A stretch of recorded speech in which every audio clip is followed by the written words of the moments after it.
Welcome to the Savvy Podcasting for Entrepreneurs podcast, a place for podcasters to learn what's actually working in the world of podcasting and how to use their podcast to generate consistent leads in their business. I'm your host, Jenny, and I'm so excited you're here. Hey, Savvies, welcome back to another episode. In today's episode, we're going to be talking about podcast sponsorships, do's and don'ts. So we're not going to be diving into the how part of finding sponsorships, what to charge, that kind of thing. That'll be covered in another episode. This will just be things that you should and shouldn't do when you are seeking a sponsor for your podcast. So let's get into it. So first up, let's start with the do's. So you want to work with brands who are aligned with you and you enjoy their product or service. So you want to make sure it's companies that you've worked with before, or if you haven't worked with them in the past, that you take ample time to try out their product or service before promoting it on the show. So whether that is a month or two or even longer, just making sure that the product or service is a good fit to recommend to your audience is really important, because you don't want to have something sponsoring your show that you've never ever used before and you don't have any intentions of using it. Because if your audience starts purchasing it, whether it's a product or service, and they have a bad experience with it, that's going to leave a bad taste in their mouth of you and the company, not just the company, because you are affiliated with them and you're promoting them and showcasing them and sharing them. So you want to make sure that you are like fully loving that product and feel really comfortable endorsing it to your listeners, because if your listeners have negative experiences with it, especially if it's like more than just one person, they are also going to want to hold you accountable as well. So you want to make sure that it's brands that you already use and love. And if you're not already loving and using it, that you do ample testing and do your due diligence before deciding to actually share it with your audience. Another do is ask for what you deserve in terms of compensation, and don't let companies lowball you. I know podcast sponsorships are kind of like the wild, wild west, and there's not really too many rules with it. I mean, I know there's like a CPM standard that has been going around for years, but I think it's important, if you are showcasing a brand on your show that you love, whether it's a product or service, you also need to be fairly compensated. You shouldn't just be getting the product in exchange for the promotion. They should definitely be paying you as well. The payment is going to depend on, obviously, your audience size, how much the ad read is, so how long it is, if you're promoting on social as well. So there's going to be a lot of factors that come into that, but just make sure you're asking for what you deserve. You don't want to be paid $25 for a sponsorship, that like $25 an episode for a sponsorship. That's not going to be worth it for you in the long run. So ask for what you deserve and don't let companies lowball you, but be realistic as well.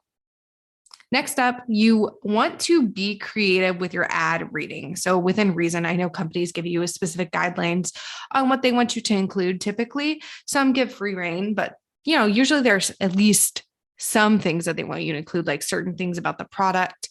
So I know you can't be like fully creative, because there are things you obviously have to include to make the sponsorship possible, but make it fun, make it enticing, just make it creative, because people are more likely to support you and listen when, actually listen to the full ad, when it is a little more creative, a little different, not just like straight up you reading off a paper and you don't sound excited about it whatsoever.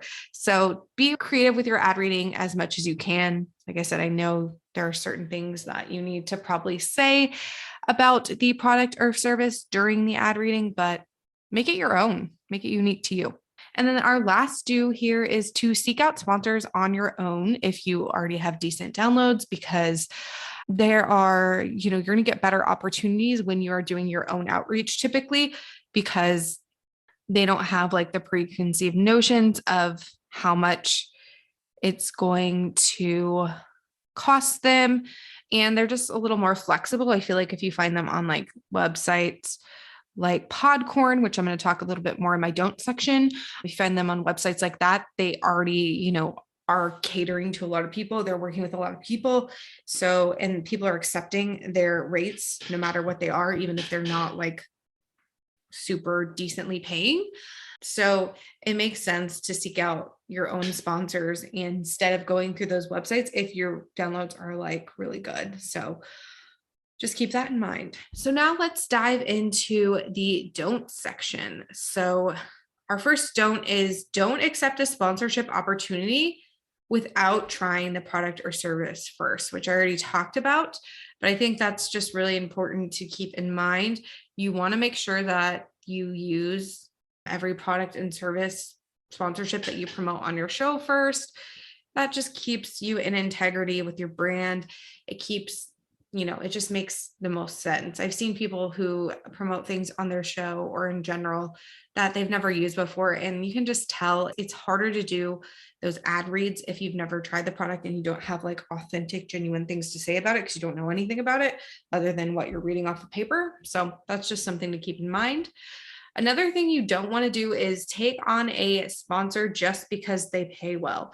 While it is challenging to find sponsors that pay well, especially if you have downloads on the lower end, you don't want to just take the sponsor just because they're giving you a nice paycheck. You want to make sure it's aligned with your values. It makes sense for your audience.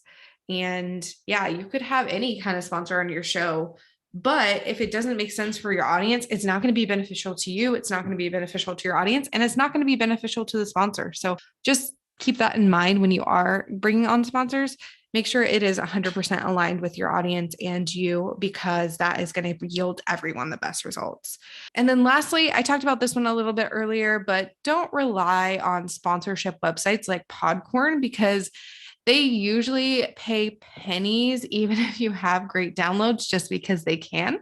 So seeking out your own external sponsors will probably be your best bet if you have good downloads. If you don't, and you just want to get your feet wet with advertising opportunities, Podcorn and stuff like websites like that are a great place to get started and get your feet wet. But if you have like really great downloads, like one of my clients, she gets 30,000 or more downloads a month, not per episode. That's nuts. But her episodes are getting 1,000 to 2,000, sometimes 3,000, depending on the episode.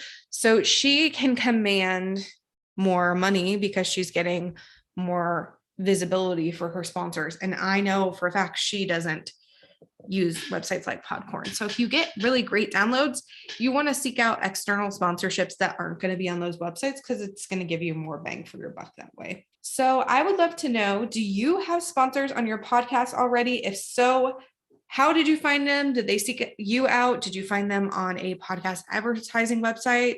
Let us know.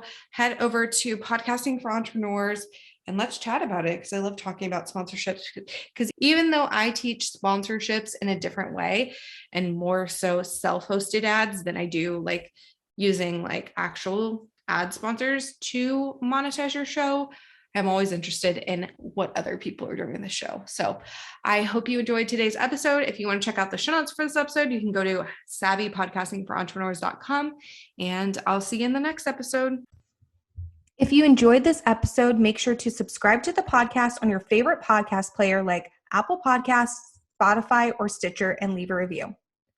You can find us at savvypodcastingforentrepreneurs.com and on Facebook at Savvy Podcasting for Entrepreneurs and Instagram at Savvy Podcasting. Make sure to join our free Facebook community for podcasters by going to savvypodcastingforentrepreneurs.com/community and join in on the exclusive community just for Savvy Podcasting for Entrepreneurs listeners. I'll see you there.